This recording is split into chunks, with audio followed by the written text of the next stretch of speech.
చాలా క్లారిటీగా చెప్తా, చాలా పద్ధతిగా చెప్తా. దయచేసి బాగా కెమెరా జూమ్ కూడా చేసుకోండి. 2029 ఎన్నికల్లో నెల్లూరు రూరల్ నుంచి తెలుగుదేశం పార్టీ అభ్యర్థి ఎవరు అనేది ముఖ్యమంత్రి చంద్రబాబు నాయుడు గారు, నారా లోకేష్ గారు పార్టీ అధినాయకత్వం నిర్ణయించాలి.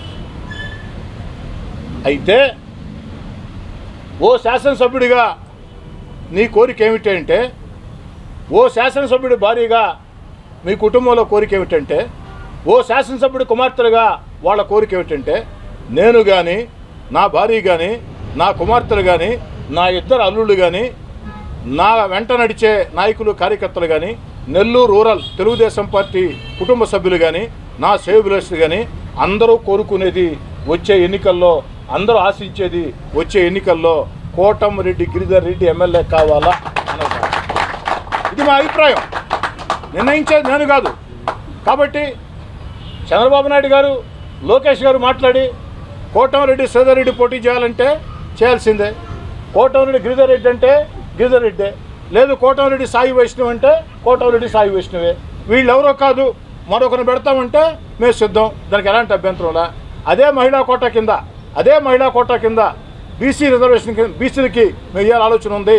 మా నందిమండలం భానుశ్రీ గారిని పెడతామంటే సంతోషంగా స్వాగతిస్తాం. దాంట్లో ఏం తేడాలే. మా తమ్ముడిని ఏ విధంగా కావాలని కోరుకుంటున్నామో మా తమ్ముడికి అవకాశం లేనప్పుడు ఖచ్చితంగా భానుశ్రీ గారినైనా కోరుకుంటాం. దాంట్లో ఎలాంటి తప్పు లేదు. నిర్ణయించాల్సింది ఎవరు? అధిష్టానం నిర్ణయమే శిరోధార్యం.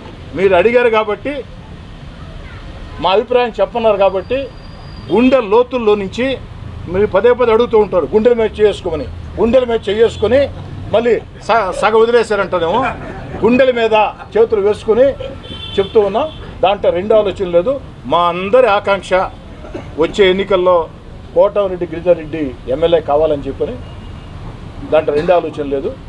కానీ పార్టీ ఇష్టం, పార్టీ నిర్ణయమే ఫైనల్, పార్టీ నిర్ణయం సుప్రీం. మా కుటుంబానికి రాసిపెట్టుందా?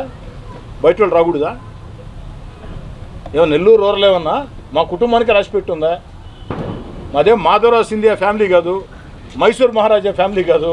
మాది ఒక మధ్యతరగతి కుటుంబం. ఆ బ్యాక్గ్రౌండ్తో పెరిగిన వాళ్ళని.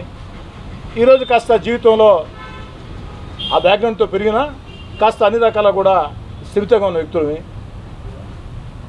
మా సొంతం కాదు, పార్టీ ఇష్టం. ఎవరైనా మాకు ఒకటే, దాంట్లో ఏం తేడా లేదు. అయినా మాకు లేని ఆతృత, మాకు లేని తొందర, మాకు తెలియంది, మాకు లేనిది కొత్తగా ఒక ఏదో నిన్న మనం పేపర్ చూసిన అసలు అది ఎందుకు అలా ఏందని. ఇప్పుడు పత్రికలు కాబట్టి దానికి పట్ల ఉండాల్సిన గౌరవం కాబట్టి మనం ఏమీ మాట్లాడలేకపోతున్నాం. అది కరెక్ట్ అయిన విధానం కాదు. ఒక కుటుంబం గురించి అసలు ఏదో నాకు మా అన్నకు మధ్య కూర్చొని మేమిద్దరం కొట్లాడుకుంటే ఆయన ఏదో విడదీసినట్టు, ఆయన చూసినట్టు, పీటలు వారినట్టు. ఈ పీటలు ఇప్పటికి వారవన్నా, అవతల పార్టీకి పీటలు లేవు కాబట్టి ఇక్కడేమన్నా వారితే దూరాలని చూస్తారేమో.